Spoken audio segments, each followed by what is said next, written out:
18 October నుంచి 5 December మధ్య కాలంలో మిథున రాశిలో జన్మించినటువంటి వారికి ఈ గురుగ్రహము కర్కాటక రాశిలోకి మార్పు అవుతున్నటువంటి కారణం చేత జీవితంలో ఒక అద్భుతమైనటువంటి మెరుపు కానీ, ఒక గొప్పదైనటువంటి ఆనందాన్ని కలగచేసేటువంటి స్థితి మాత్రం గురుగ్రహం వెంట తీసుకురాబోతుంది.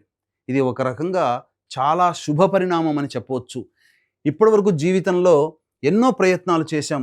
అన్ని ప్రయత్నాలు ఊరిస్తున్నట్టుగానే వచ్చి ఆ ప్రయత్నాల్లో విఫలమైపోతూ ఉన్నారు. ఎంత నిజాయితీగా కష్టపడ్డ ఆ ప్రయత్నాలు సఫలీకృతం కావట్లేదు. ఉద్యోగ ప్రయత్నాలు కావచ్చు, వ్యాపార ప్రయత్నాలు కావచ్చు, అలాగే వృత్తిలో కావచ్చు.